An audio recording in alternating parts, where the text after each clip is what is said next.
E torniamo in studio perché oggi esce sulle piattaforme digitali il nuovo disco del Claudio Gianbruno Quartet, che è qui con noi in studio. Buongiorno Claudio Gianbruno. Buongiorno a tutti voi. La tua band, quindi avremo questa chicca in anteprima, perché insomma in queste ore, nelle prossime ore uscirà su tutte le piattaforme il tuo disco. Juju. Esatto, Juju è il nome che dà appunto che ho dato al disco, è un nome che ha un significato molto profondo per me, perché è un disco che ho interamente dedicato a mio nonno. Juju era il modo in cui lui mi chiamava e ho cercato di ripercorrere attraverso queste 6 composizioni i miei ultimi 5-6 anni di attività musicale, in compagnia di questi musicisti straordinari che collaborano con me, alcuni già da molto tempo. Sì, Giovanni Conte al pianoforte, Giovanni Villafranca al contrabbasso e Paolo Vicari alla batteria. Loro ti seguono già da anni, insomma. Con alcuni di loro già collaboro da molti anni, con i Giovanni, pianoforte e contrabbasso collaboro già da un po' più di tempo. Paolo da 2 anni, e quindi da 2 anni che ho questo quartetto. Siete tutti palermitani, tranne Paolo che è di Enna. Queste radici siciliane nel jazz, nella vostra musica, come si scoprono? Beh, in realtà la comunione tra la Sicilia e il jazz è davvero molto profonda. Il primo disco di jazz infatti è stato registrato nel 1917 da un acciarino di Salaparuta, il figlio di un acciarino di Salaparuta, che era Nick La Rocca.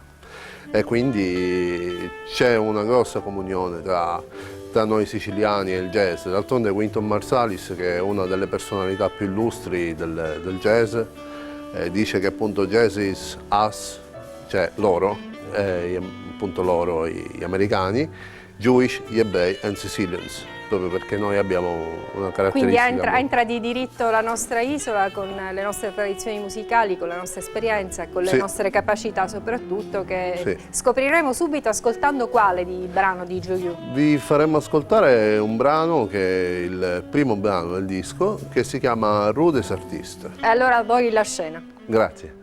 1, 2, 1, 2, ah.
Grazie, è stato davvero un privilegio avere ascoltato questo Grande brano piacere. che poi è il primo del nuovo disco, Sì, che esatto. tra l'altro poi darà vita a una serie di concerti, Sì. il primo all'Auditorium Rai di Palermo, Sì, quando? domenica. Ci vediamo questa domenica, tra 2 giorni, alle ore 18. Speriamo di vedervi Allora in numerosi. bocca al lupo e speriamo che questa strada degli artisti, che è poi il titolo del brano che abbiamo ascoltato, sia la stricata di successi. Buona fortuna Grazie. a voi. Adesso, Grazie. come ogni venerdì, è il momento di collegarci con Angelo Papalia.